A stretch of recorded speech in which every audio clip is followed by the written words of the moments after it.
Have you ever wondered if the most infamous kiss in human history wasn't fueled by hatred, but by love? Or rather, a self-righteous, twisted kind of love? For 2,000 years, we have labeled Judas as a greedy traitor, but the truth is far more chilling than mere greed. Judas's tragedy wasn't that he wanted to destroy Jesus, it was that he wanted to help him. He tried to use his own methods to force God's hand. Today, we're deconstructing this fatal helping hand. It's more than a historical tragedy. It's a mirror reflecting the Judas within each of us, the part that tries to control God, political ambition, and the misaligned Messiah. To understand Judas, we must first understand his expectations. As an Iscariot, he was likely a passionate patriot in that political climate. He followed Jesus for 3 years, not to hear about loving enemies, but to witness miracles, to see the political Messiah who would overthrow Roman rule and restore the glory of David. But Jesus changed. He began talking about failure, about death, and about giving one's cloak to an enemy. Judas grew anxious.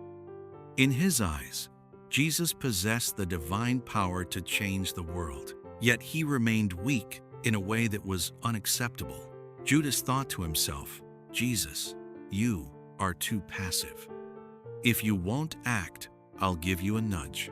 If I hand you over to the high priests, you'll be forced to unleash your power when your life is on the line.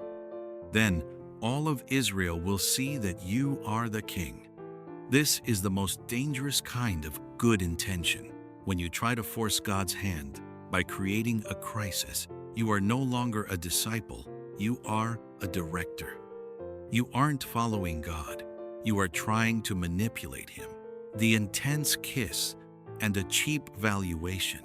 When the Bible describes this kiss, it doesn't use the ordinary word phileo, but kataphileo, meaning an intense, repeated kiss.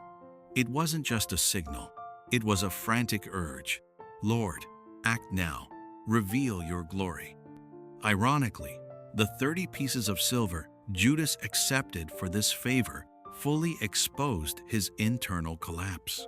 In Exodus 21:32, what were 30 shekels of silver? It was the compensation for a slave gored to death by an ox. The moment Judas decided to help God, Jesus ceased to be the inviolable Savior in his heart.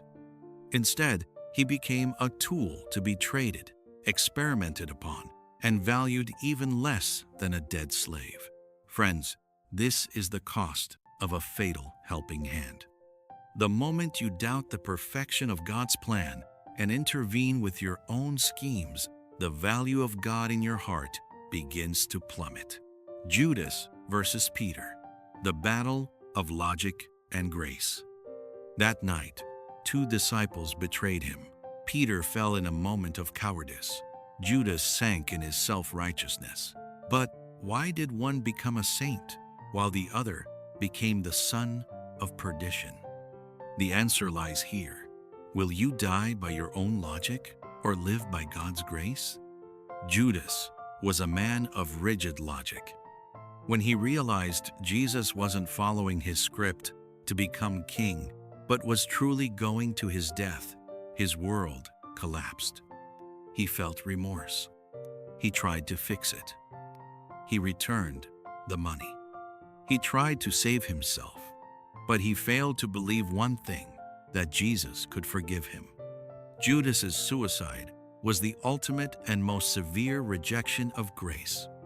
He believed his sin was too great even for God to handle. Peter, though filled with shame, chose to return to the shore, waiting for the Savior who could mend a shattered life.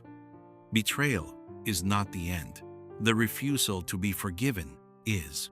A wake-up call for modern Christians. Is Judas's story a distant one? No, it lives within our very prayers. When you feel God's promises are too slow and decide to use shortcuts, to solve problems, you are Judas. When you feel the church's growth is too slow and use worldly marketing to package the gospel, you are Judas. When you try to use deals or performance to make God listen to you, you are on the road to Gethsemane. The most terrifying thing isn't being far from Jesus. It's being so close to Him, yet never touching His heart. God doesn't need your help. He asks for your obedience. He doesn't need you to direct His miracles. He needs you to trust Him in His perceived weakness. True faith isn't about getting God to follow your script. It's believing He is King even when the script leads to death.